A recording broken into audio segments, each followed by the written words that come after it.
Alors, Bachir Fofana, tu es journaliste et sur les plateaux, on te voit. Tu ne fais pas de cadeaux au régime en place. Ils n'en veulent pas. Non, ils n'en veulent pas. Aujourd'hui, Ousmane Sonko, son discours a été musclé vis-à-vis de l'opposition, mais aussi des chroniqueurs qui sont sur le plateau. Est-ce que, Bachir, tu as peur après cette déclaration de guerre du Premier ministre? Est-ce que Bachir se sent visé?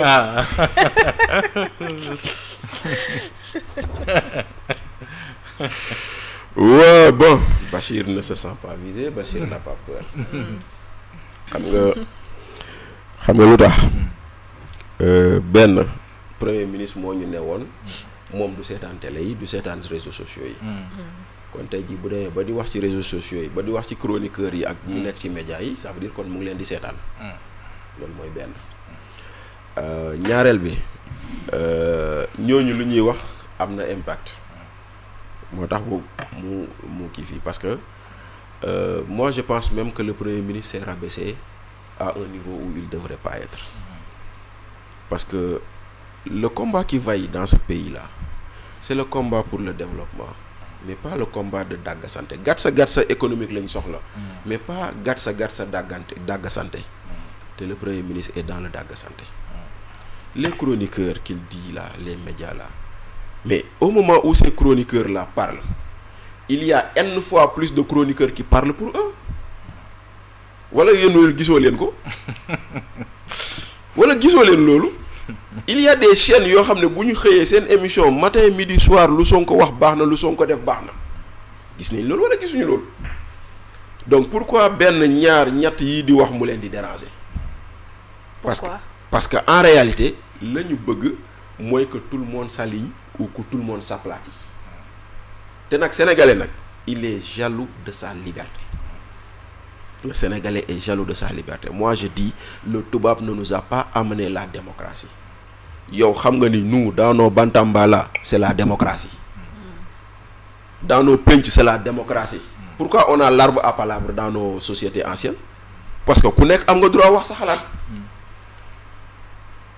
Kon tey jii nii c'est peine perdue que de vouloir menacer les chroniqueurs. Leen nag dañ koy ñaan chroniqueurs yi te man je m'inscris dans ça moo tax je ne me sens nullement visé. mooy lan mooy wax ji na teggi ne na yaru. muy benn surtout. ñaar wax ji na ànd ak éthique. ñett wax ji na ànd ak responsabilité. te na sàmmonteeg loi yi quoi. na sàmm merci. ñeenteel bi na sàmmonteeg loi yi. loolu ku boo koy def di nga wax fii ba suba kenn mënul ci yow dara. kenn mënul ci yow dara donc tey jii nii ñii nga xam ne dañuy xëy toog ci télé yi. di saaga ay nit gis nañ ko fi. di xas ay nit gis nañ ko fi. di xas seeni moroom journaliste ak chroniqueur gis nañ ko fi. pour lan pour plaire à Pastef ñooñu ils ont le droit de dire lu leen neex kon ñeneen ñoo war a noppi.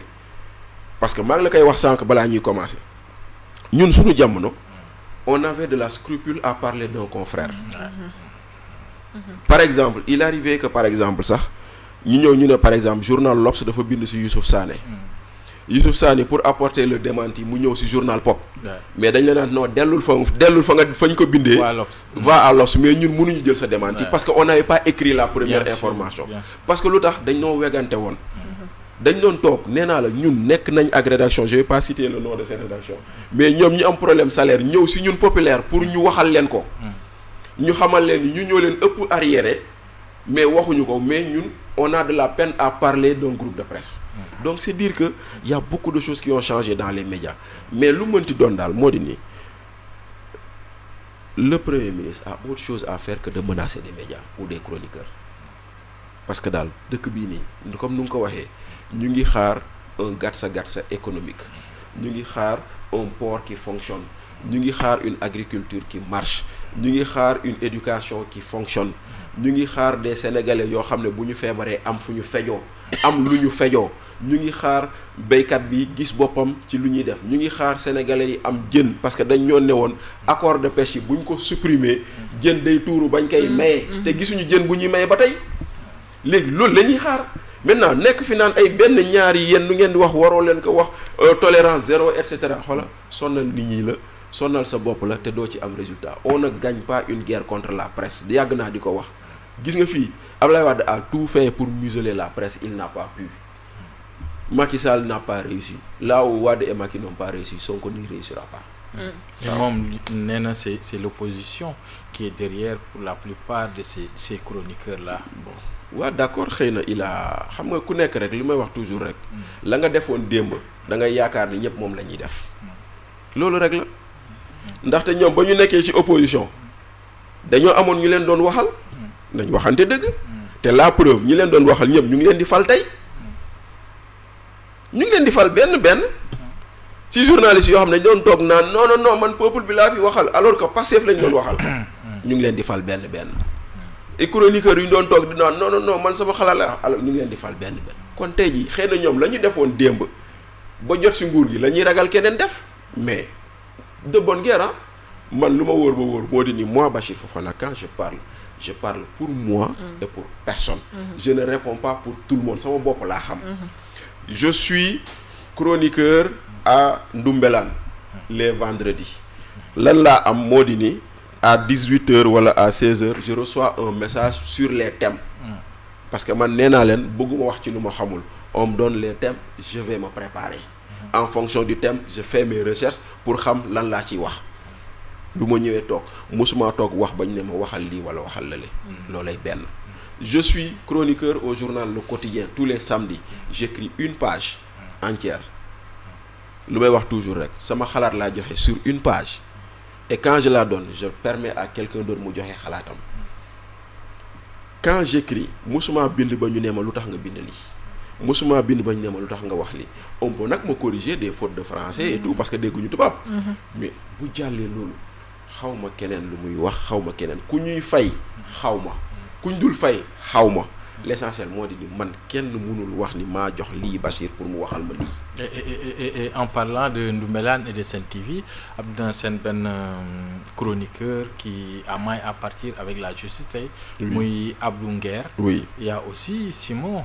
Oui, Simon. Oui. Abdou Nguer ñaan yàlla jëlee ko fi mu nekk. Voilà, Abdou Nguer, Simon, c'est comme on dit, c'est un grand monsieur qui a longtemps duré, qui a presque plus de 25 ans de métier et tout. Bon, il est poursuivi pour quelque chose boo xam ne d'après ce que lui a dit aux enquêteurs, il est vraiment étranger à cela. Ndaxte yéen, par exemple, groupe Futur Média, vos plateformes, vous les connaissez.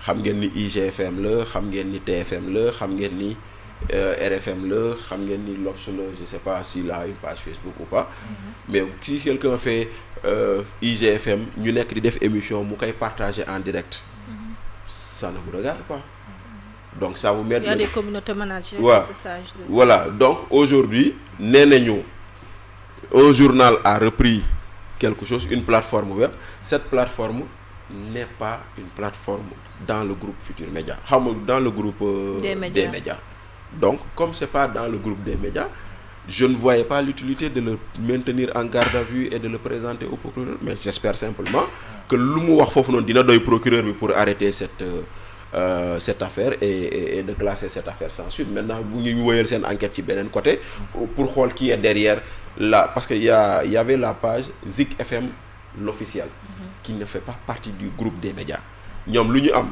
mooy des médias l'officiel ak Sen TV l'officiel donc nag page boobu noonu bokkul ci seen groupe page boobu moo partagé information bu ñu wax bi nii léegi nag moom ci loolu lañ ko woowee te lui il a dit qu'il ne connaît pas la page il ne connaît pas les gestionnaires de la page en espérant que dina faire maintenant quant à Abdou Nguer ci lu ma comprendre aussi il réagissait à chaud au décès du président Badio Camara il réagissait à chaud ci lu mu wax foofu noonu et il s'est interrogé en disant que dee yi bëri nañ et cetera xaw ma ju mel noonu bon lu mu ci mënti doon nag on attend de voir lan lañ koy toppee exactement par rapport à ces propos est-ce que dañoo jàpp ni wax ji waxuwul wala leneen ak leneen. mais est-ce que pour vidéo boobu la je pense que loolu la mais lu mu ci mënti doon daal on attend de voir et on espère que voilà ñoom ñaar ñëpp dinañ leen bàyyi ñu ñibbi seen kër quoi.